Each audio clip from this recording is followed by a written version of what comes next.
ఇటీవల మనకు నర్సంపేటలో ఒక కరుణశ్రీ హాస్పిటల్ పైన ఒక న్యూస్ ఆర్టికల్ చూసాం. అందరి టీవీలో మరియు ఈనాడు పేపర్లో కూడా ఒక మహిళ ధర్నా చేస్తున్నట్టుగా, ఆమె తెలియకుండా అబార్షన్ చేసిందని, ఆమె తెలియకుండా ఆమె గర్భసంచి తీసేసిందని చెప్పేసి ఈ మధ్య ఆర్టికల్ చూసినాము, టీవీలో చూసినాము. ఇది చూసిన తర్వాత మన వైద్య మండలి చైర్మన్ గారి దృష్టికి కూడా తీసుకెళ్ళడం జరిగింది.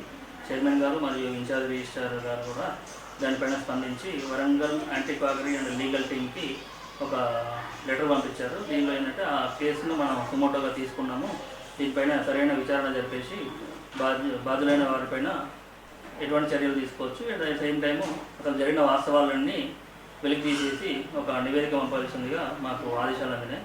దీనిపైన వరంగల్ యాంటీ కోఆగరీ టీంతో ఒక సమావేశం ఏర్పరిచి కరుణశ్రీ హాస్పిటల్ పైన తనిఖీ చేసడానికి ఒక బృందంలాగా వెళ్దామని ప్లాన్ చేస్తుంది.